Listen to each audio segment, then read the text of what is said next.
Buenas noches, mi nombre es Giovanni Cristancho, de la ficha 2348601 del técnico en servicios y operaciones microfinancieras. El día de hoy vamos a hablar sobre los riesgos que puede presentar una financiera al momento de prestar dinero, entre otros, ¿no? Vamos a hablar de tres en específico. Vamos a hablar como tal del riesgo de crédito y finanzas. Vamos a hablar también de el SARLAF, cómo prevenirlo y demás, de qué se trata y el riesgo de liquidez. Todos los voy a explicar. Primero vamos a hacer aquí pues una explicación directamente de la web y ya con mis propias palabras voy a indicar sobre cómo los bancos y las financieras acá en Colombia hacen para prevenirlos y demás, más que todo el tema de los riesgos. Bueno, entonces el primero, riesgo de crédito y finanzas. En el ámbito financiero es posible que a veces se den ciertos problemas. Por ejemplo, lo que puede ocurrir tras contratar un servicio financiero es posible que el inversor en cuestión no reciba de vuelta la inversión en el tiempo y la cantidad marcada en el contrato. Es decir, cuando se llega, digamos, a un acuerdo directo con un banco, siendo uno cliente, ¿no? Digamos, siendo uno cliente con el banco, se llega a un acuerdo de que se va a pagar a 12 cuotas, la cuota va a estar a tanto, entonces el riesgo es que esto no se lleve a cabo y pues ahí serían posibles pérdidas para el banco y pues también para el cliente de cierta manera, porque pues dañaría su vida crediticia y demás. Entonces, básicamente lo que los bancos realizan es hacer como un filtro primero que todo solicitando documentación. Entonces ya uno como asesor lo que debe hacer es verificar esta documentación, validarla, verificar que sea real cada documento.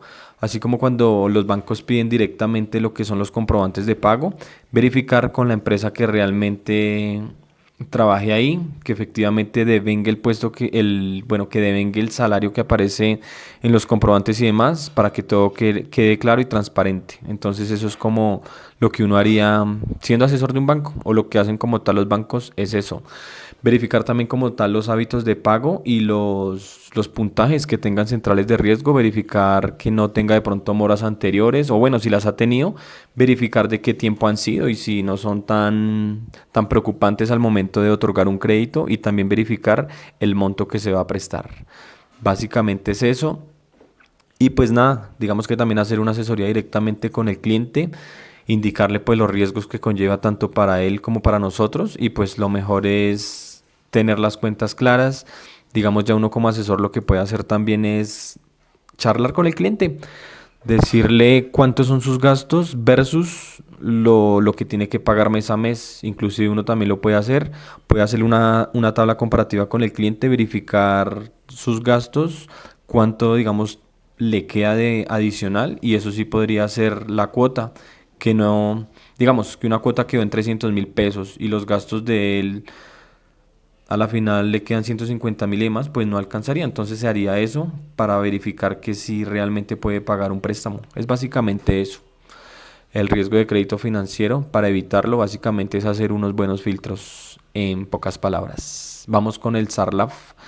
El SARLAF es el Sistema de Administración de Riesgo de Lavado de Activos y de la Financiación del Terrorismo, el cual se implementa en las entidades vigiladas por la Superintendencia Financiera de Colombia.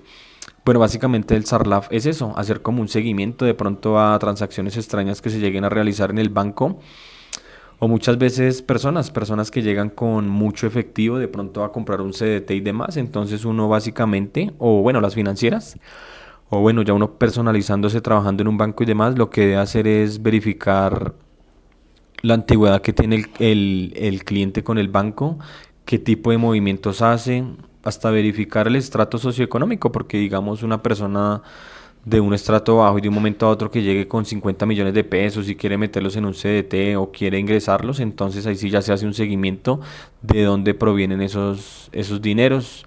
Inclusive si es una persona que trabaja honestamente y demás, pues verificar con facturas, si se dedica a temas del comercio y demás, hacer todo este tipo de registros, y no solamente con dineros en efectivo, que es lo que más comúnmente se ve para el tema de lavado de activos, sino transacciones extrañas. Digamos, una persona que se gane un mínimo y haciendo transacciones de más de 20 millones de pesos de un momento a otro, pues es algo que sí, que va a ocasionar como una sospecha. Entonces, básicamente, el SARLAF se encarga de eso, verificar que todo sea en regla, y más cuando son grandes cantidades de dineros, para evitar así el tema del lavado de activos y el financiamiento del terrorismo y todo este tema ilegal. Listo, nos quedaría entonces pendiente el tema del riesgo de liquidez.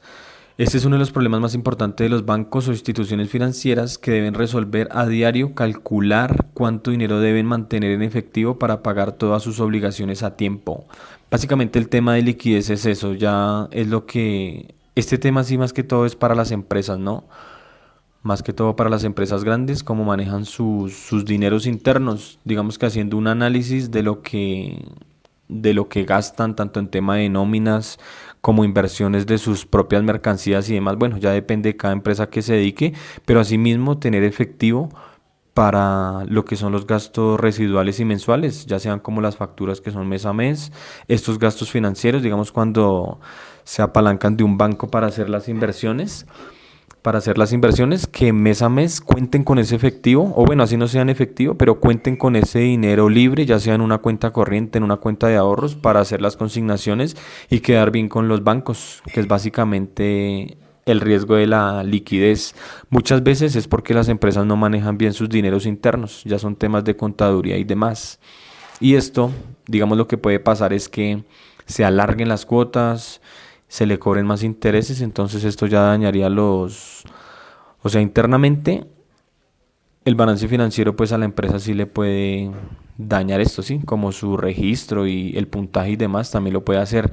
Y ya en casos extremos, ya lo que sería una liquidez permanente, ya podría una empresa declararse en bancarrota y demás, que esto sí sería pues una gran pérdida para un banco. Y más cuando son empresas que son préstamos grandes, pues tenemos que tener mucho en cuenta el riesgo de liquidez. Y la primera señal es eso, en una cuota que no alcanzamos a tener el dinero y demás, pues ya se debe como colocar pautas de que esto no puede seguir pasando, pues se le va a incrementar la mora y demás, pero con el fin de que no se lleguen a declarar en bancarrota y demás. Entonces, listo, estos es básicamente los riesgos que conocemos. Bueno, son más, pero pues aquí vamos a explicar solamente tres. Entonces, esa es la información que tenía para indicarles. Bueno, entonces una buena noche y muchas gracias por la atención.